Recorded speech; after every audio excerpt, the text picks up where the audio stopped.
Assalamualaikum warahmatullahi wabarakatuh. Yang saya hormati Ibu Mia Kusmiawati SEMM CTMOS MCE selaku dosen pengampu mata kuliah Manajemen Operasional 1. Dan yang saya banggakan teman-teman kelas 4A. Puji syukur marilah kita panjatkan kepada Allah Subhanahu wa taala. Sholawat serta salam semoga tetap tercurah limpahkan kepada junjungan kita Nabi besar Muhammad sallallahu alaihi wasallam.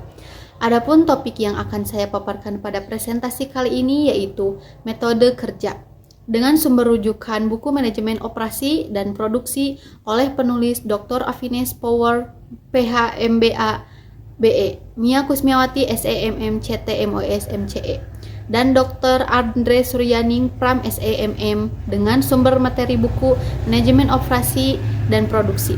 Saya Aspi Aprianti yang akan mempresentasikan materi tentang metode kerja.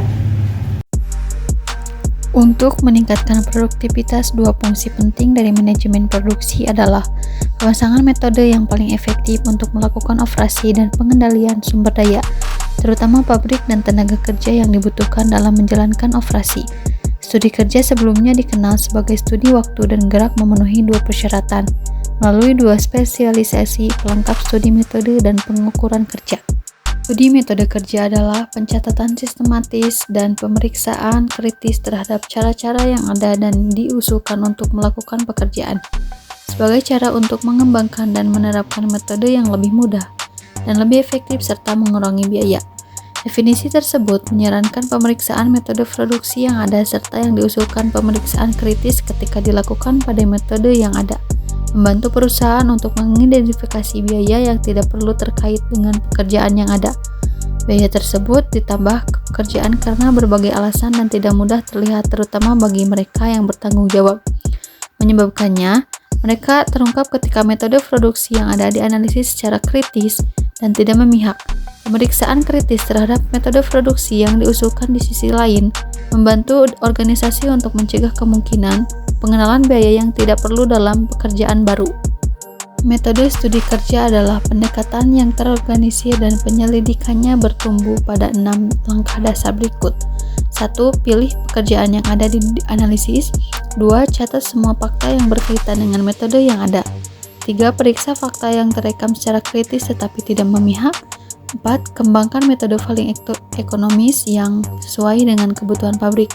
5. Install metode baru sebagai praktis standar. 6. Pertahankan metode baru. Pemilihan pekerjaan yang akan dipelajari untuk perbaikan metode oleh praktisi studi metode adalah tanggung jawab manajerial dan itu atau pemilihan dapat didasarkan pada pertimbangan teknis ekonomi atau manusia. Pertimbangan ekonomi membenarkan pemilihan berdasarkan nilai ekonomi atau yaitu potensi penghematan uang dari pekerjaan tersebut. Pertimbangan teknis mengidentifikasi pekerjaan yang memerlukan studi untuk mengatasi kesulitan manufaktur atau penolakan berlebihan, relaksasi dalam standar kinerja yang ditetapkan sebelumnya, ketidakmampuan bengkel atau ketidakmampuan CP PT untuk tetap berpegang pada primer per mesin yang ditemukan seperti kecepatan, umpan, kedalaman pemotongan, dan lain-lain. Kualitas yang tidak konsisten, dan lain-lain. Pertimbangan manusia dalam pemilihan pekerjaan biasanya diberikan bobot saat memperkenalkan praktik pembelajaran metode untuk pertama kalinya. Cukup sekian